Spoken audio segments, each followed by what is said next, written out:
একটা বাচ্চা ফোন দিছে যে আমার আম্মা মারা আম্মা বোনটা মারে ফেলছে, কে বা কারা আমরা জানি না। তখন আমি বললাম, তখন দূরে বললাম কি হঠাৎ করে কি অবস্থা, তখন আমি দূরে আসলাম আর কি।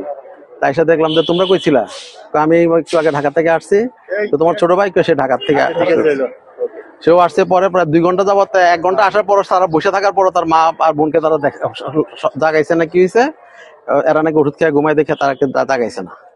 তো জাগার পরে পুলিশ আসলো, পুলিশ আসার পরে ই করলো তদন্ত করলো। তা পুলিশ বলতেছে যে 3টার মধ্যে মানে ওই ভদ্রলোক নাকি এই হেঁটে চলে গেছে। একটা সিসি ক্যামেরা আমাদের আছে, এই সিসি ক্যামেরাতে দেখলাম 8টা 8-এ তাদের বাসাতে একজন লোক ঢুকছে, হেঁটে উপরে উঠছে, সে আর বেরোয় নাই। আবার সে 11টা 20 মিনিটে বেরোইছে, আবার 11টা 34 মিনিটে আবার ঢুকছে। অর্থাৎ এটা তাদের পারিবারিক লোক ছিল।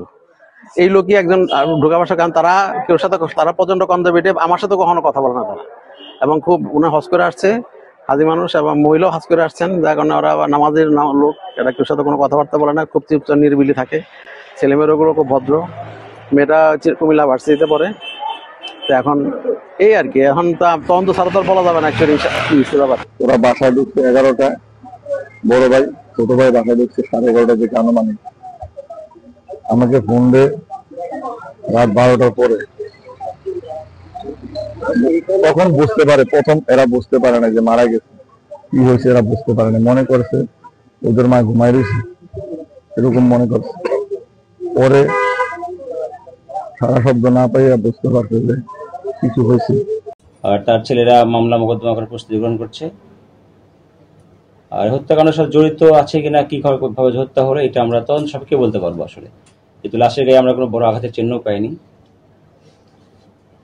বা মেয়েটা রেপের শিকার হয়েছে কিনা তাও আমরা জানি না। এটা ময়নাতদন্ত করেই জানতে পারবো যে আসলে হত্যাকাণ্ডের রহস্যটা কি, কারা জড়িত বা অন্য কিছু আছে কিনা, এটা জানা যাবে। একটা রুমে একটু রক্তের দাগ দেখা যায় আর কি। আসলে শরীরে যে শরীরে রক্ত বলা যাচ্ছে না, এটা আসলে এটা যেহেতু মেয়ে মানুষের অন্য কোনো রক্ত হতে পারে আর কি। আর তার মায়ের চোখে একটু রক্তের দেখা যায়, রক্তের মতো দেখা যায়।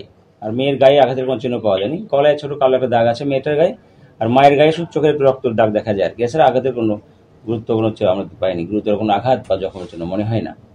আমরা পেয়েছি স্কুলের সিডিকে আমরা পর্যবেক্ষণ করতেছি আমরা যে একজন লোক যাতায়াত করছে, যেহেতু স্কুলের একটা স্কুল এবং ওখানে নির্মাণধীন বিল্ডিং এর শ্রমিকেরাও আছে এখানে, আবার সামনে দোকানদারও আছে। আসলে এই ব্যক্তি কে বা কে খুঁজে অনুসন্ধান করে বের করবো আমরা। আসলে প্রাথমিক মনে হচ্ছে একটা হত্যাকাণ্ড হতে পারে আর কি। আসলে এটা শ্বাসরোধ করে হত্যাকাণ্ড হতে পারে, অন্য কোনোভাবে হতে পারে। এটা ময়নাতদন্ত করার রিপোর্ট ছাড়া আমরা কিছু বলতে পারছি না আসলে।